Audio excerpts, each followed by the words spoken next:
सालगिरह हर साल लोग अपने घरों में मनाते या सेलिब्रेट करते हैं। सालगिरह का आगाज़ चाइनीज़ लोगों ने किया और ये उस वक्त हुआ जब दुनिया में कैलेंडर नहीं था। ये जो कैलेंडर आज मेरे और आपके पास है, ये ग्रेगोरियन कैलेंडर, ये 4वीं सदी ईस्वी के बाद इसको बनाया गया। लेकिन चाइनीज़ जो थे वो कई हज़ार साल से सालगिरह का दिन मनाते थे। उनके यहाँ दस्तूर ये था कि वो जब कोई बच्चा पैदा होता तो एक बड़ी लंबी रस्सी लेकर उस रस्सी को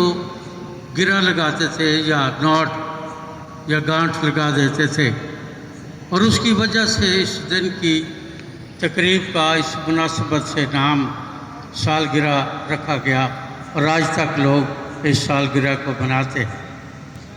सालगिरह के ताल्लुक़ से बाइबल मुक़द्दस में भी हमें ज़िक्र मिलता है। दो शख्सियतों ने, बड़ी शख्सियतों ने इस दिन को अपनी ज़िंदगी में और अपने लोगों के दरमियान मनाया। लेकिन मैं जब खुदा के एक बंदा को पढ़ रहा था तो उसने बताया कि चाइनीज़ जो थे जब अपने किसी बच्चे की सालगिरह करते थे या बड़े की किसी की भी सालगिरह करते थे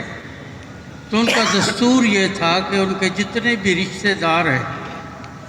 उस बंदे के, उस बेटी के, बेटे के या बच्चे के जितने भी अजीज़, जितने रिश्तेदार हैं, उन सब को बुलाया जाता था और मजबूर किया जाता था कि सब उसमें हाज़िर हो। और उसकी वजह जो बताई गई है वो इंतहाई खूबसूरत वजह। वो वजह ये बताते हैं कि सबको बुलाया इसलिए जाता था कि ताकि सब लोग जानें कि हम जिसकी सालगिरह है उसके साथ क्या रिश्ता और क्या नाता रखते हैं, और उस रिश्ते और उस नाते के ताल्लुक़ से हमारी ज़िम्मेदारियाँ और हमारे फ़राइज़ क्या हैं। और उसके लिए मैं अब्दुल कदीर ख़ान की एक किताब का मुताला कर रहा था, उसमें उसने बताया, पर जिसको मैंने अपनी ज़िंदगी में भी एक्सरसाइज किया, तो मैं उसमें उसने बताया कि अगर आप बाज़ार जाएं, जैसे मैं प्रैक्टिकली गया और अंगूरों की एक दुकान पर मैंने जाकर उस रेहड़ी पर या दुकान पर अंगूर बेचने वाले से मैंने पूछा कि अंगूर की कीमत क्या है, तो उसने कहा जी 100 रुपया। ये बहुत अरसे की बात है, आज की बात नहीं। और फिर उसके पास ही एक ढेरी लगी हुई थी उसकी रेहड़ी पर या दुकान पर, तो मैंने उससे पूछा कि ये अंगूर तो बिल्कुल ठीक है, साफ़ है, इनमें कोई ख़राबी मुझे तो नज़र नहीं आती, पर इसकी वजह क्या है कि ये इसकी कीमत आपने 50 रुपये रखी है। क्योंकि उसने मुझे बताया कि इसकी कीमत 50 रुपये है। कहने लगा कि जो गुच्छे के साथ लगे हुए हैं वो गुच्छे के साथ हैं, इसलिए उनकी कीमत ज़्यादा, और जो गुच्छे से कट जाते हैं उनकी कीमत हमेशा आधी या आधी से भी कम हो जाती है। इसलिए हम ख़ानदानों को सबको बुलाते हैं ताकि वो आएँ और हम जानें कि हम सब इस खुशी में और इस रिश्ते में और इस नाते में सब एक हैं, और एक होने के नाते हमारी ज़िम्मेदारियाँ क्या हैं। तो ये उनका चाइनीज़ लोगों का ये असूल था। फिर जिसकी बर्थडे की जाती थी उसको जब बुलाया जाता था, या केक हम जैसे आज काटते हैं, केक काटा जाता था, तो उसको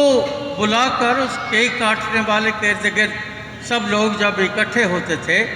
तो फिर ये ज़रूर गाते थे अपने अपनी ज़ुबान में, जैसे आज हम अपनी ज़ुबान में या इंग्लिश ज़ुबान में हैप्पी बर्थडे कहकर गाते हैं,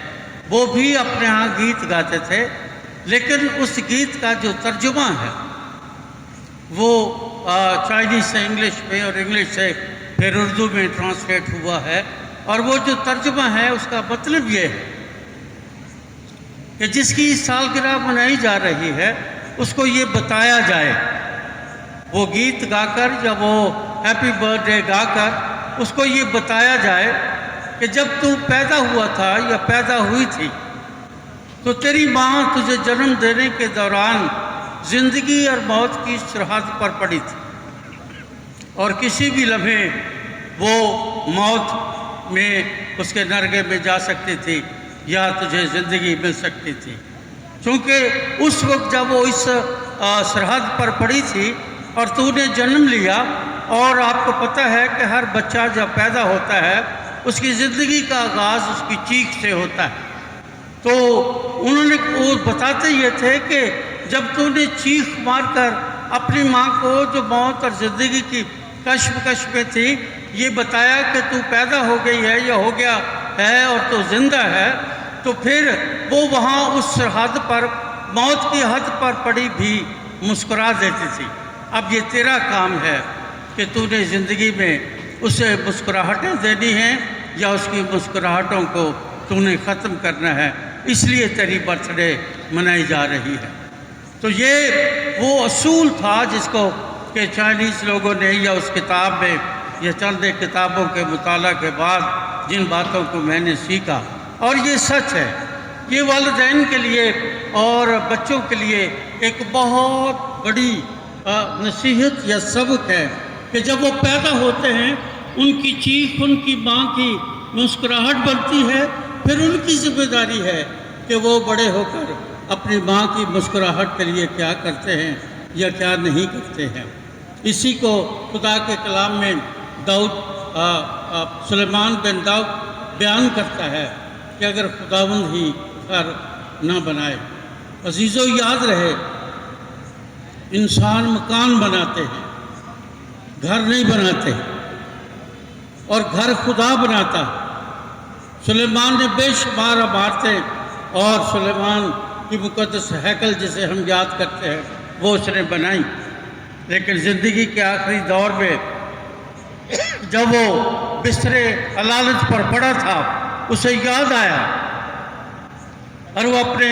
ماضی میں جب چلا گیا تو پھر ماضی میں فلیش بیک میں اس میں جب سب کچھ دیکھا دہرایا،